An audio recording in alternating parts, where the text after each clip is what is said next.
চৌরাস্তার মোড়ে একটি ছুটন্ত ঘোড়া, সাজোয়া পোশাকে তুমি তার পিঠে। উন্নত তর্জনীর দুঃসাহসী ইঙ্গিতে তখন সংগ্রাম আর লড়াইয়ের সম্মোহন। তোমার দীক্ষায় ছিল আত্মত্যাগের মন্ত্র, কণ্ঠে ছিল শান্তির বার্তা, আর ছিল অখণ্ড মানচিত্রের স্বপ্নে মুক্তির উল্লাস।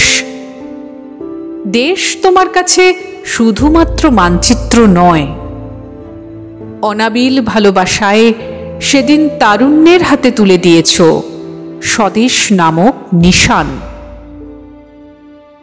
তোমাকে ঘিরে থাকে অপলক রূপকথার বর্ণিল আবির, ঝঞ্ঝার রাত, অজানা মহাভিনিষ্ক্রমণ, ঘূর্ণবাত কিংবা অবিশ্রাম কল্লোলোচ্ছ্বাসে চক্রবুহে তোমার দেশান্তরী। সে তো এক বিস্তৃত বীর গাথা, দেশপ্রেমের একান্ত অভিসার। বাতাসে তখন প্রজ্বলিত আত্মহোমের উপাচারে অনাহত বীজমন্ত্রের গায়ত্রী, জয় হিন্দ। শোনা যায় সশস্ত্র সৈন্যের রণদুন্দুভি।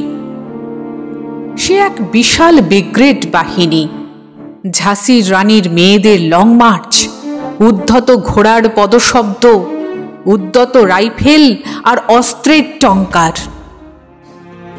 স্বাধীনতার বর্ণমালায় তখন আগুন রঙের মেঘ। হে জীবনমৃত, তোমার কাছে দেশপ্রেম মানে কুৎসিত রাজনীতি কিংবা স্তুতি আবাহন নয়। শঙ্কিত মূর্ছিত জাতির পরাভবে সে তো ভারত পথিকের স্বপ্ন নির্দেশ। অস্তরাগের পড়ন্ত বেলায় ফুল, মালা, চন্দনের তিলক আর পতাকায় তোমার জন্য নির্বিরোধ হৃদয়ার্পণ। তখন ঘরের ছেলের বুক ভরা সাহস আর প্রত্যয়ে ইতিহাস যেন যোদ্ধা বেশে জেগে থাকে। ইতিহাস যেন যোদ্ধা বেশে জেগে থাকে।